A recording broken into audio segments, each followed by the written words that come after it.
I remember a couple years ago wanting to get into the entertainment industry really badly and talking to my dad and him telling me a story about how it was created and about these men who went out to the desert, and it was like the Wild West out there, and they built this warehouse and they had a camera and they would just film anything, and they sold all the movies to these penny theaters.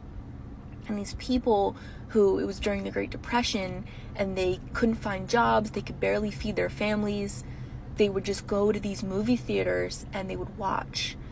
And it was entertainment for them. It was an opportunity for them to get out of reality for a second. And because they did that, the industry just grew and grew and grew, so lucrative.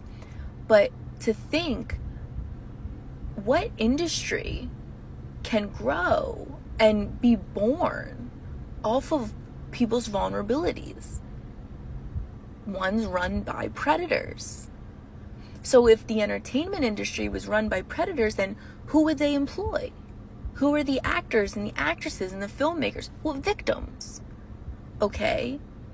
But why are they victims? Well, because if a predator only understands capitalizing on someone's vulnerability, then they're going to capitalize on the fact that these actors and actresses want to be in film.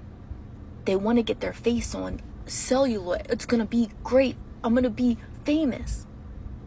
And these filmmakers, all I want to do is create. All I want to do is make films. Okay, you're all going to have to do what I say for the rest of eternity, because that's the way the industry works.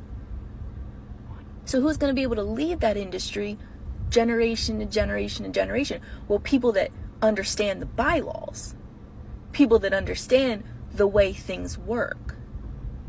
If an industry is born and grows on vulnerability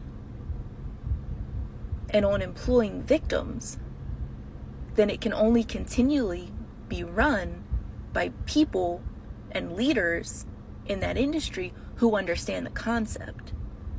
A non-predator or a victim cannot lead an industry that needs predator leaders.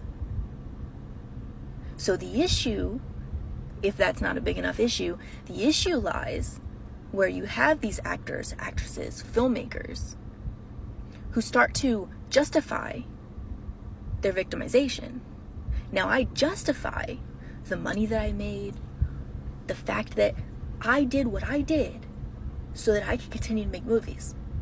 I did what I did so that I could continue to be on screen, so I continue to make my money. Well, you don't understand. See, that's the justification. Now, if you justify being a predator, now that just made you a predator. And you'll justify the behavior. That's the issue, and that's how it just keeps going over and over and over.